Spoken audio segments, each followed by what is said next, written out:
Hi everybody, my name is Hannah and this is Pepper and Pine, and today I want to share with you some biographies that would work for an Islamic Empire main lesson block or a Silk Road unit study or a history unit study from the time period of about 600 through to maybe the 1200s or so. And this would be centered around the Arabian Peninsula and into Persia, which is modern day Iran and Iraq area and even beyond. So I have these materials here. I have requested them from Siraj Bookstore and they generously provided all of these books for free. And I'm sharing them with you primarily because, or actually I got them primarily because we are doing our history units, and all of the biographies that I have are vintage books, and a lot of times the materials that I have, they're just not available anymore. And I know that this can be a frustration for some of you who are looking for some of these resources and cannot find them anymore. I have some of these back from, I think this is from Islamic school from years and years and years ago, weekend school. And these ones were first published in 1958 with the reprinting in the 1970s and 1980s. So these are definitely vintage classic resources, but because they're just not readily available, I was looking for some alternatives to share with you. So we will still be reading these, we'll still be using these, but I'm especially happy for what's available today so that you can include them in your unit studies and in your lessons, because they are really fantastic resources. Now, we haven't used them yet, but I did choose these ones in particular for two reasons, and I want to share that with you as we're going through them. And just know that there are so many resources on Siraj Bookstore.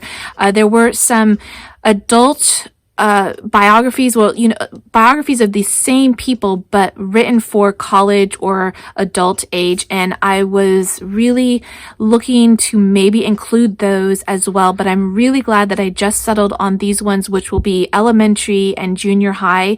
And I suppose you could read them if you're in a high school class, but they're really intended more for younger, junior high and elementary age. But I did want to explore some of the ones that were intended for college age and beyond, because they're going to be a denser, more comprehensive look at these different figures in history. Now, we love including biographies in our history main lesson blocks, and that is one of the reasons why I am using these ones for our Islamic Empire main lesson block, which includes Ibn Battuta and Marco Polo.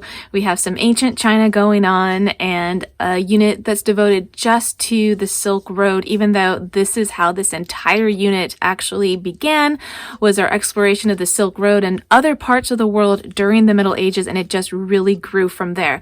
So then we decided to also include a dedicated section just to Islamic history and to the Muslims of Arabia and beyond, to Persia, and finally to the Ottoman Empire. And then these are the resources that are coming in handy for that, just because as we explored it, we found that there was so much history, so many people to learn about. It's so varied. The locations span from North Africa all the way to the very edge of China. And if you're looking at Ibn Battuta's life, he's even going into some of the islands of Malaysia. And so in doing all this, we got carried away. Okay, so let me share with you the biographies that we have right now and share with you why we got them. So we got them for two reasons. The reason why we got them, primarily they are biographies, and the second reason is for the level of reading. So while we're doing our history units, or when we do our history units, we like to include a number of books to support that unit. We like to do books on crafts and cookbooks and biographies and historical fiction. And biographies are a big deal for us. They help us connect to the stories of the past through the people who live them.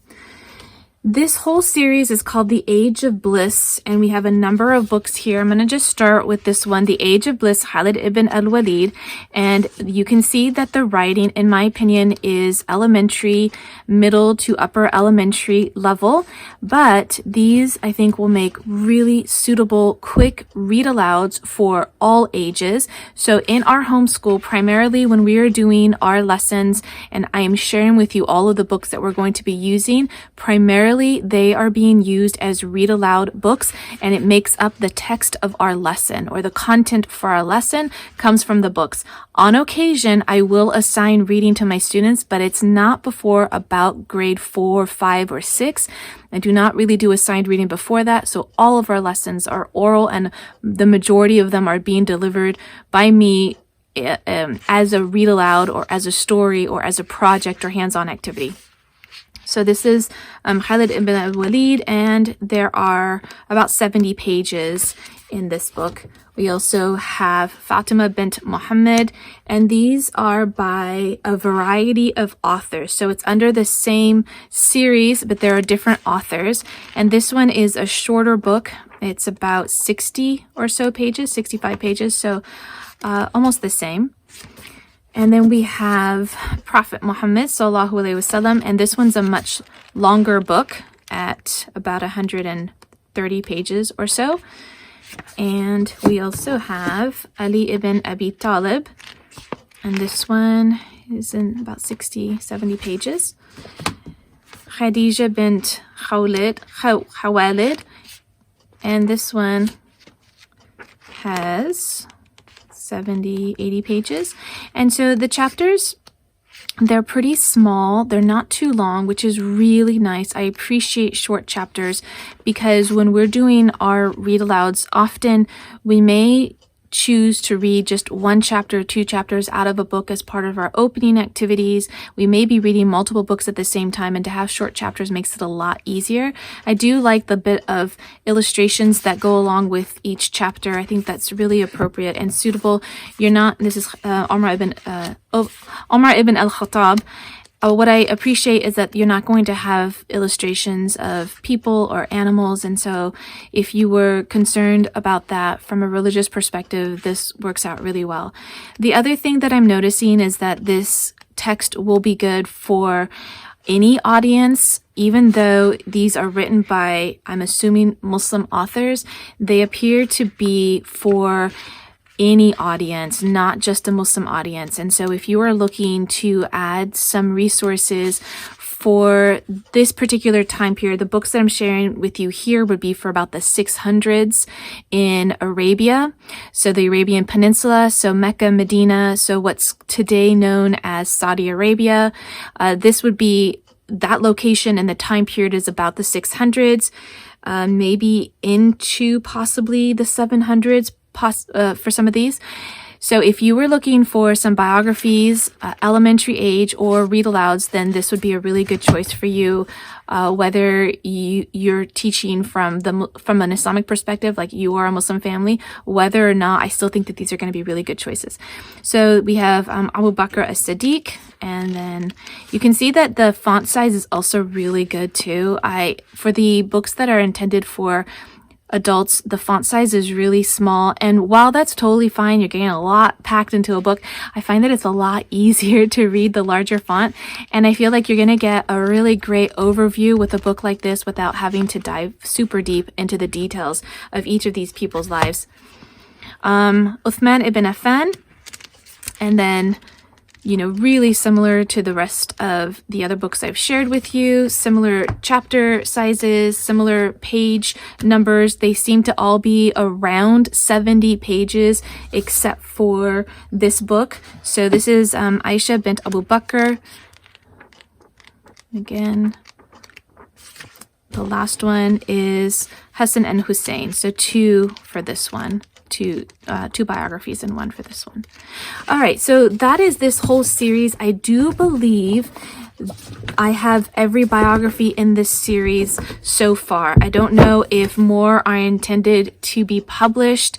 I do believe I have all of them, unless there was one or two out of stock, but this makes a really beautiful, nice collection. I know this is not really the point, but I love the size. They don't feel overwhelming.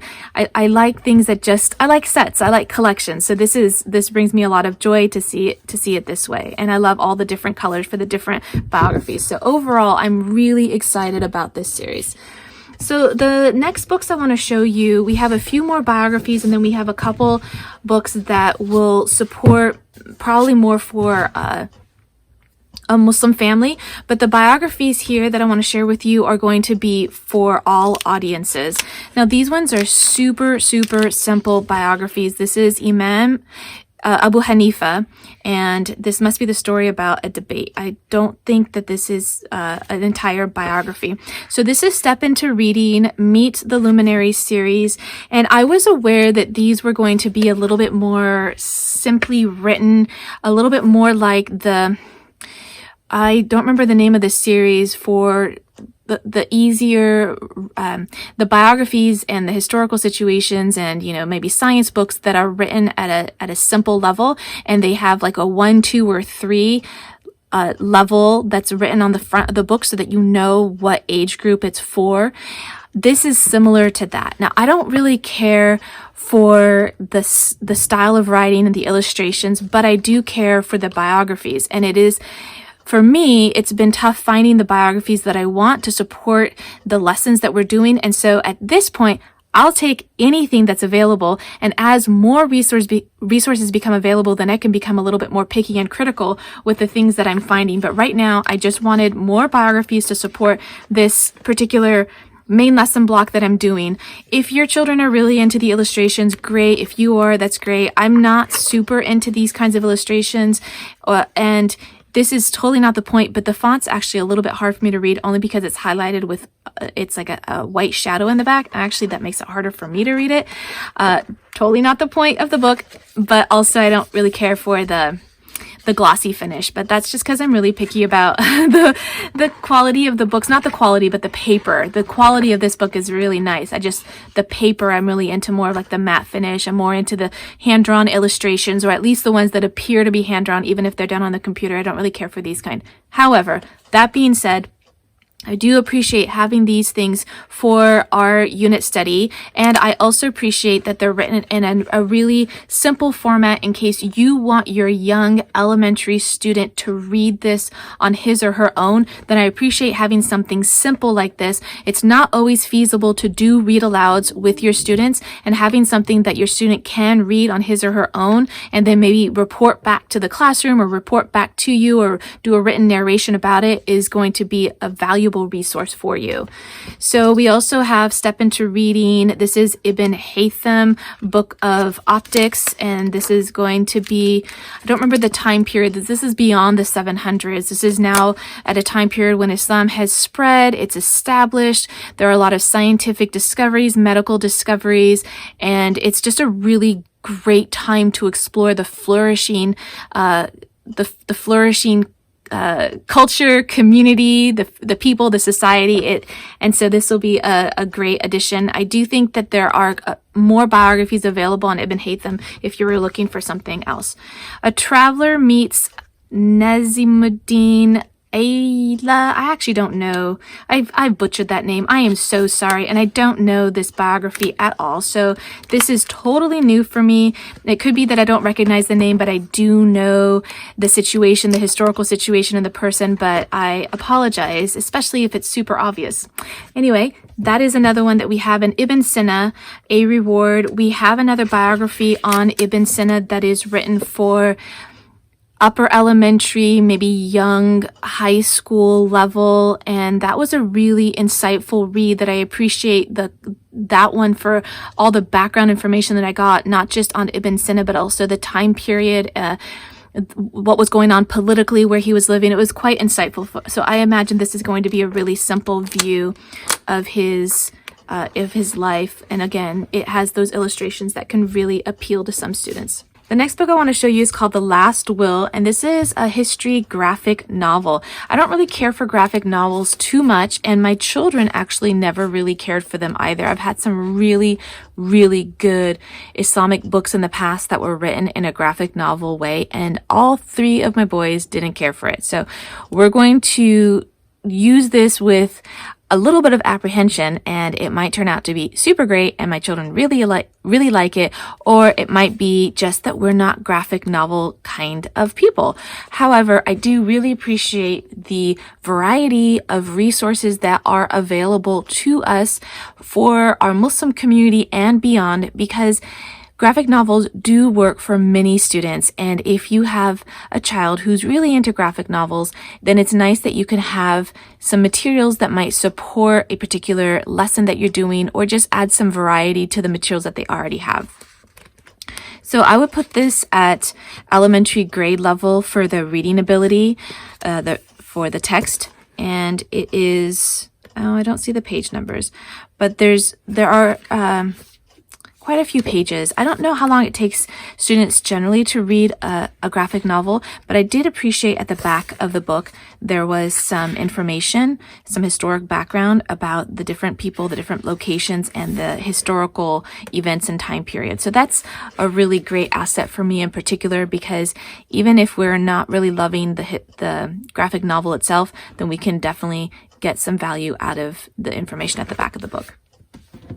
The next book I want to share with you, I was super excited to see. It's called Birds and Other Animals in the Quran. And I got this one especially because as I was doing my own research on the animals in the Quran, as well as sunnah foods or foods that are mentioned in the Quran, I was a little bit overwhelmed, to be honest, because there are ones that are frequently mentioned, or they're mentioned with some like greater detail, and then there are ones that are mentioned, it seems more like in passing, or it may seem that you don't really understand the context as well, at least for me. And I am trying to put together some additional lessons for my children on both the foods that are mentioned in the Quran as well as the animals that are mentioned in the Quran, to put together a main lesson block to complement that information. And so I'm really happy to have this book as a resource.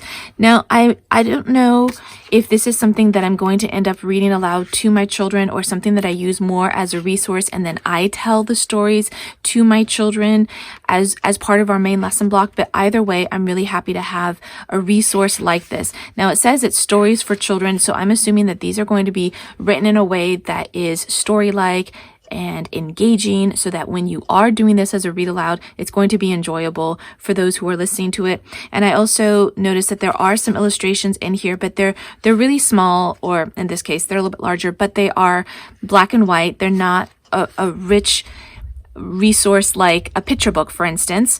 So when I see books like this with illustrations like this, I immediately think it's either for an older student, or it's meant to be a read aloud, or it's meant to be a resource for an older student or a parent. And then this is just kind of a nice addition to the book, versus a picture book or a storybook where the illustrations are really rich and colorful and definitely a part of the story as much as the text itself.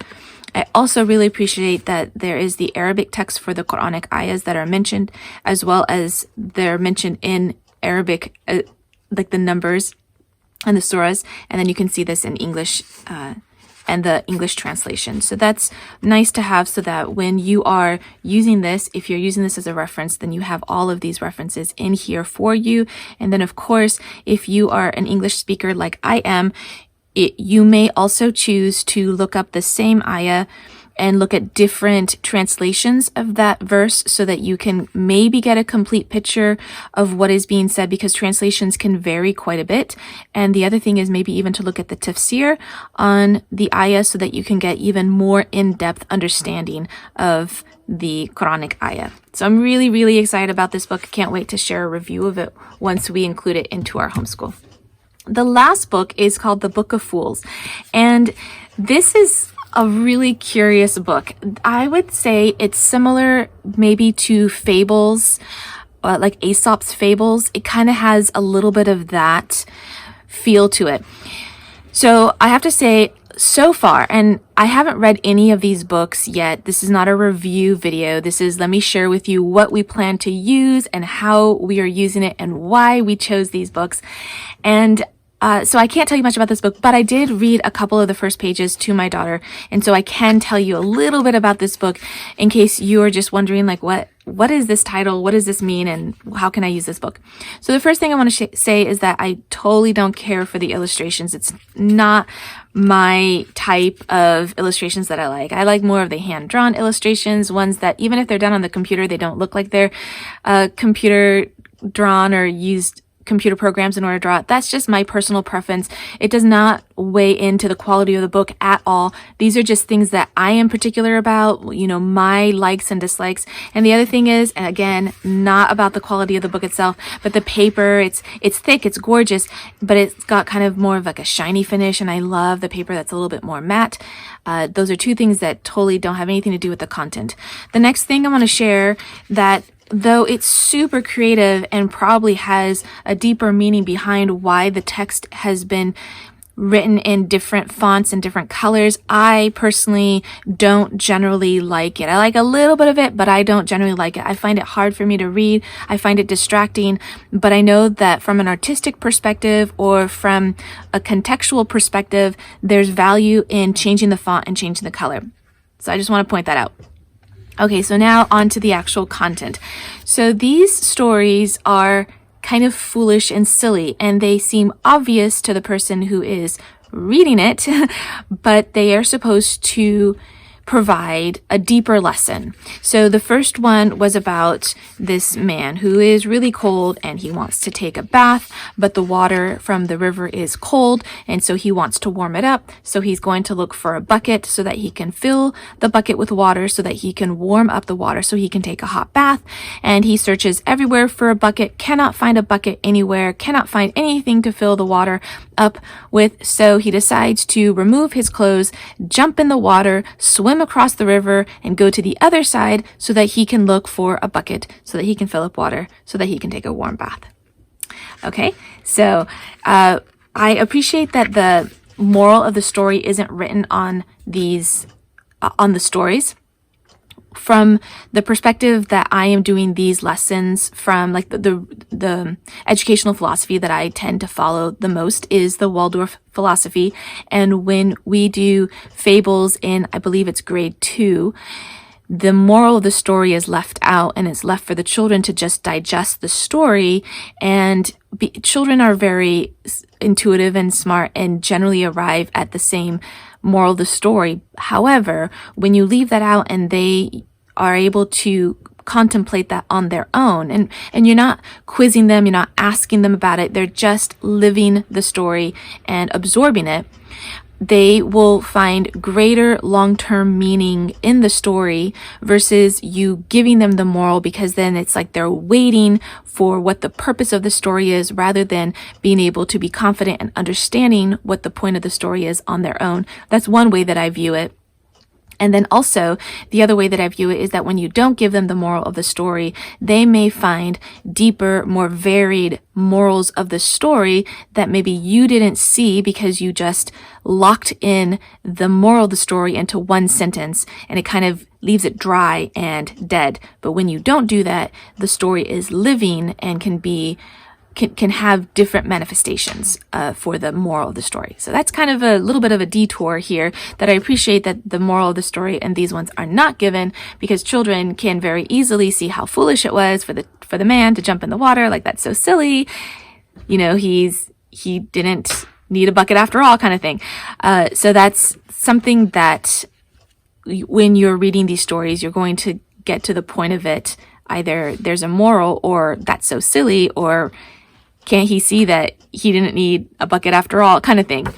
So the next story is about the missing donkeys. So this man has 10 donkeys. He wants to sell them, but he doesn't want to sell them in his local town. He wants to sell them in a town that's a little bit farther away because he's going to get a better value for his donkeys. So he gets onto his donkey and he leads them out of town to the next town. And while he's on his journey, he decides to count all the donkeys, and he only counts 9 of them. So he gets a little bit distressed. So he gets off his donkey and he counts them again, Thankfully, there are 10, so he gets back on his donkey and he continues on his journey.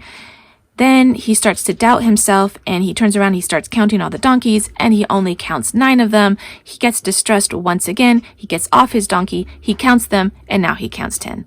So the story actually gives more details of why he's counting 9 versus 10. I'll let you figure that part out on your own and then see how silly the story is, like how foolish this man is that he thinks he only has 9 donkeys when he really has 10. So that's the type of stories that you're going to encounter in this book. Now, on the first pass, it's just kind of, what's the point? That's so silly. But when you let them sit with you for a while, and for me, retelling them to you right now actually provides more value for me than reading them in the context of this book, because I'm a little bit turned off by the illustrations and the style of writing with the different fonts and colors and the book itself. However, the stories themselves carry value outside of the book. So if you are like me and you're just like, I don't really care for this book, you might consider reading the stories ahead of time and then delivering them to your children or to someone else and see how that changes how you feel about the stories. Maybe you can get some value out of them that you didn't think you could before. All right, so that is all of the books that we got from Siraj Bookstore. Thank you so much for providing these books for me so that I can share them with you. So don't forget to check out the blog post that accompanies this video for more information and details on the books that we got. You can find that link down in the description box below. If you want to see some of the projects and tutorials that we're doing with some of our different main lesson blocks, you can tap on the screen right now. And if you want to see what we're reading on a daily basis, you can find me on Instagram at Pepper and Pine.